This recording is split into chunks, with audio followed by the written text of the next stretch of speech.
Hello. वर्तमान आमे आज देखिबा ई जागृति रे केमिति आमे केस स्टेटस किंबा डेली कज लिस्ट किंबा कोनोसी केस जजमेंट विषय रे देखिବାକୁ चाहेबा।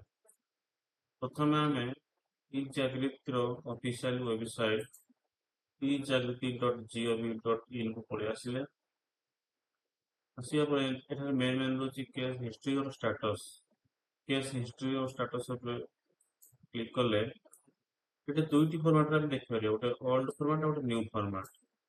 ଓଲ୍ଡ ଫର୍ମାଟ ଦେଖିବାକୁ ଗଲେ ପ୍ରଥମେ କମିଶନ ଜାଗାରେ ଆମେ ଏନସିଡିଆରସି, ଏସସିଡିଆରସି, ଡିସିଡିଆରସି।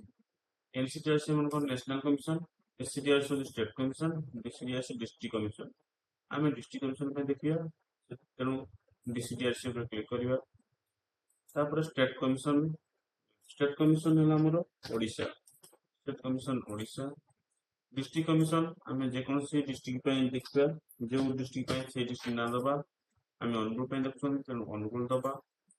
केस नंबर एठार आम पुराना जमी केस नंबर दौले old format CC oblique case number आम दौले जहाँ भी देले सबमिट करवा। सबमिट कला आम देखिए case number, case reference number, कौन केस को स्टेज अच्छी, केस कंप्लेंट ना, अपोजिट पार्टी ना, next hearing date, filing date सब देखिए। ये व्यू हिस्ट्री एंड ऑर्डर्स पर क्लिक कले आम प्रत्येक डेट जहाँ भी ऑर्डर होती देखिपर। प्रत्येक डेट ऑर्डर को आम देखी प्रिंट कर प्रिंट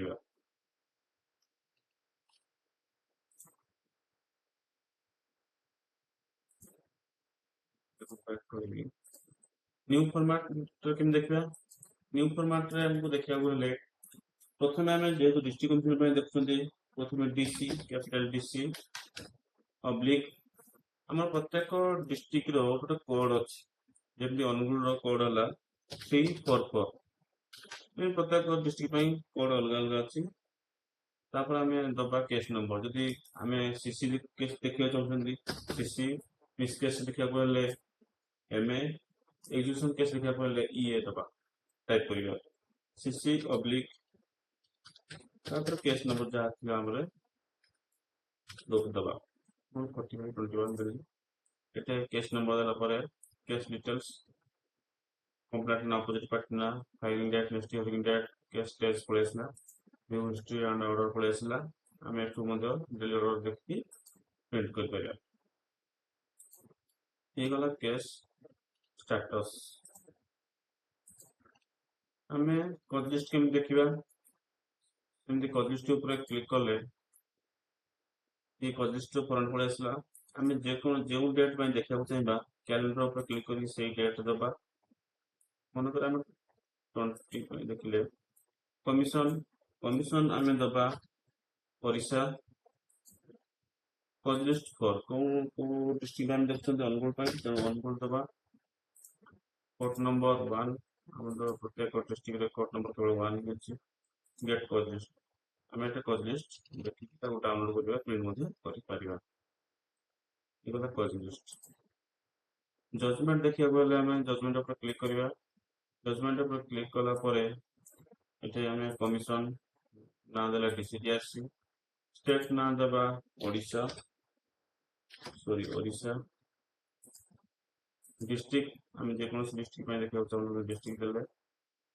केस फाइलिंग और डिस्पोज आम केस फाइलिंग डेट जब जानते फाइलिंग डेट दबा, जो डिस्पोजाल डेट जानते डिस्पोजाल मान केस डिस्पोजाल डेट जाना डिस्पोजाल को मास क्यों समय तार 2-3 मास डिफरेंट आम डेट जानते डिस्पोजाल दबा कि फाइलिंग डेट जब जानते फाइलिंग डेट दबा। सर्च बाय आम केस नंबर अनुसार सर्च करिया, कंप्लेंट किंबा एप्लिकेंट के पेटिशन ना अनुसार देख सर्च करिया। कंप्लेंट एडवोकेट ना कि रेस्पोंडेंट अपोजिट पार्टी कि एडवोकेट ना कि इंडस्ट्री टाइप अनुसार आम सर्च कर परिबा। केस नंबर देली ऑर्डर टाइप आम जजमेंट देखा चाहते जजमेंट दबा। आम ये केस डिस्पोजाल डेट, केस डिस्पोजाल क्यों डेट रु क्यों डेट भितर डिस्पोजाल होती, क्यों डेट डिस्पोजाल होती आम फ्रॉम 2 देला परे सबमिट करिया। ହେଲେ ସେଇ ଡେଟ୍ ଭିତରେ କୋଉ କେସ୍ ଡିସ୍ପୋଜାଲ୍ ହେଇଛି ଗୋଟେ ଲିଷ୍ଟ ପଳେଇ ଆସିବ। ତାପରେ ଆମେ ଏଠାରେ ତାକୁ ଦେଖିପାରିବା। ଏଠାରେ